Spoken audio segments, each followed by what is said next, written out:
Hello दोस्तों, कैसे हैं आप सब। Welcome back to my YouTube channel expert of Geo Solve. चलिए शुरू करते हैं आज के टुडे जी के 2 सितंबर का। इस टुडे जी के से पहले मैं बोलना चाहता हूँ कि जो भी व्यूवर हमारे चैनल पर नए हैं, मैंने इससे पहले 7 टुडे जी का अपलोड कर दिए हैं। तो इस जीके को देखने के बाद वो इस पिछले 7 जीके को देख लें और सारे क्वेश्चन कॉपी में नोट डाउन कर लें, ताकि जब उनका एग्ज़ाम आने वाला जो होगा उसमें सफलता पाएँ। ठीक है दोस्तों, तो शुरू करते हैं अपने आज का टुडे जी के। ये रहा पहला क्वेश्चन हमारे पास। मनुष्य में समान फास्टिंग रुधिर संकरा स्तर प्रति 100 ml रुधिर कितना होता है। क्वेश्चन ये कहना चाह रहा है कि what is the amount of sugar in पर 100 ml of blood in human body. मैं आज से टुडे जी के बायलिंगुअल लेके चलूँगा, क्योंकि हमारे एक व्यूवर्स ने, हमारा जो स्टूडेंट था उसने कमेंट किया था, सर आप बायलिंगुअल लेके चलिए, जैसे क्लास में लेके चलते थे। तो मैं सारे क्वेश्चन को बायलिंगुअल बोलूँगा, पहले हिंदी बोलूँगा फिर इंग्लिश बोलूँगा, और आंसर तो दोनों का एक ही होगा। तो क्वेश्चन फर्स्ट कह रहा है what is the amount of sugar in पर 100 ml of blood in human body. तो वो होगा 70 to 100 mg। 70 से 100 mg के बराबर जो होता है वो हमारे शुगर की मात्रा होती है ब्लड में प्रति 100 ml में। नेक्स्ट क्वेश्चन नंबर 2, सामाजिक सुरक्षा एवं सामाजिक बीमा सूची किस में आती है। In which list social security and social policy social insurance mention. तो पता होगा हमारे संविधान में 3 तरह की सूचियाँ दी गई हैं, union list, state list, concurrent list. तो ये जो है ये हमारा आता है कंकरेंट लिस्ट में। नेक्स्ट, किसने मनसबदारी व्यवस्था में एक नई प्रथा मशरूत शुरू की थी। Which ruler started a new system मशरूत in mansabdari system. The answer will be Aurangzeb, Mughal साम्राज्य का अंतिम शासक Aurangzeb. Next question number 4। Question number 4 कह रहा है शेर खान ने शेरशाह की उपाधि किस युद्ध के जीतने के बाद धारण की थी। After which battle Sher Shah got the title of Sher Khan. The answer will be battle of Chausa. आप लोग कमेंट में बताइएगा चौसा का युद्ध कब हुआ था और किसके बीच में हुआ था। नेक्स्ट क्वेश्चन नंबर 5, व्यास सम्मान कौन सा संगठन देता है। Which organization gives the Vyas award. तो मैं इसके बारे में थोड़ा सा आपको डिटेल बताता हूँ। व्यास सम्मान जो है ये के बिरला फाउंडेशन देता है। इसकी शुरुआत 1991 में हुई थी, जिसके तहत हिंदी साहित्य में इसे दिया जाता है, और इसके तहत जो राशि दी जाती थी वो 4 लाख थी, परंतु वर्तमान समय इसे बढ़ा करके 5 लाख कर दिया गया है। ठीक है दोस्तों, अच्छा लगा आपको ये पूरा brief discussion. Next question number 6 में आते हैं।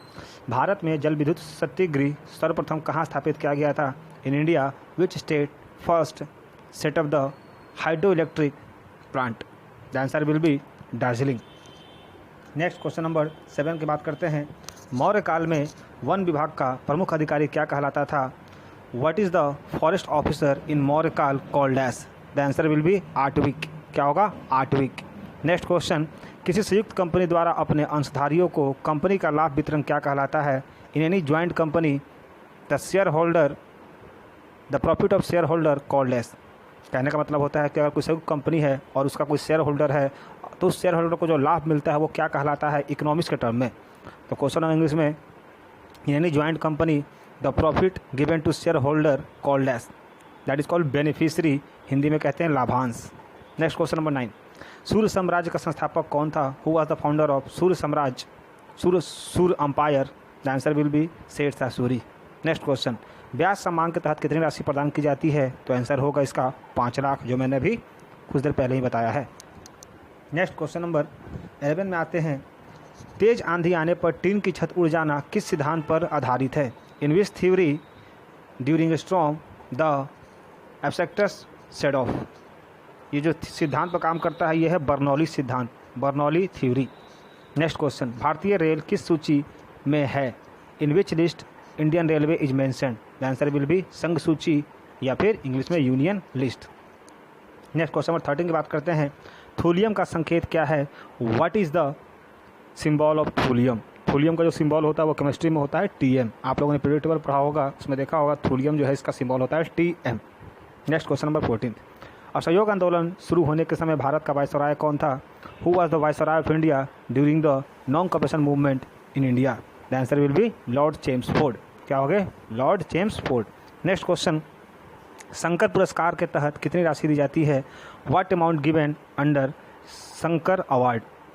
तो इसके तहत जो राशि दी जाती है वो 1.5 लाख दी जाती है। और दोस्तों इसकी जो देने वाले संस्थान है वो भी के बिरला ही है, और इसकी भी शुरुआत जो हुई है वो भारतीय साहित्य में और भारतीय दर्शन में इसे दिया जाता है, जिसकी शुरुआत 1991 में हुई थी।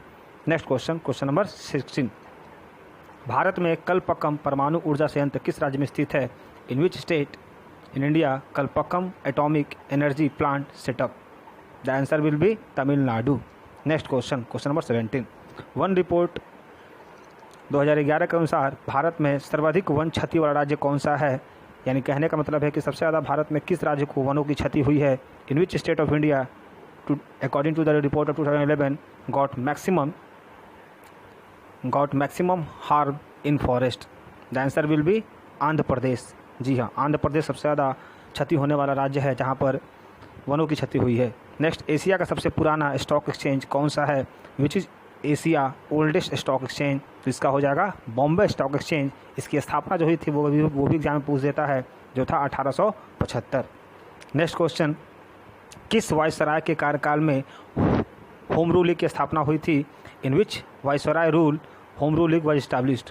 तो ये हो जाएगा लॉर्ड चेम्सफोर्ड। और होम रूल की स्थापना जो हुई थी वो 1920 में हुई थी बाल गंगाधर तिलक के द्वारा। और इसी से क्वेश्चन पूछ देता है, 1920 में ही home rule all India home rule की स्थापना एनी बेसेंट के द्वारा किया गया था। नेक्स्ट क्वेश्चन, मूर्ति देवी पुरस्कार किस क्षेत्र में दिया जाता है?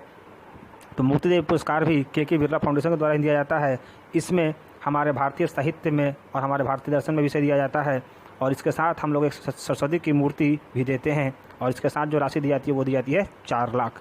ठीक है दोस्तों, उम्मीद है आपको ये 20 क्वेश्चन अच्छे लगे होंगे और टुडे जी कि आपको अच्छा लगा होगा। जो हमारे व्यूवर्स ने कमेंट किया था, हमारा जो स्टूडेंट था, उसको ये वीडियो अच्छा लगेगा। और आप लोग को भी कि बाइलिंगुअल लेकर चल रहा हूँ, पहले हिंदी फिर इंग्लिश। इससे जो हिंदी पढ़ने वाले हैं उनको भी समझ में आएगी और जो इंग्लिश वाले हैं उनको भी समझ में आएगी।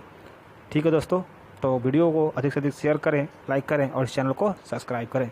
ठीक है, दैट्स ऑल, थैंक यू।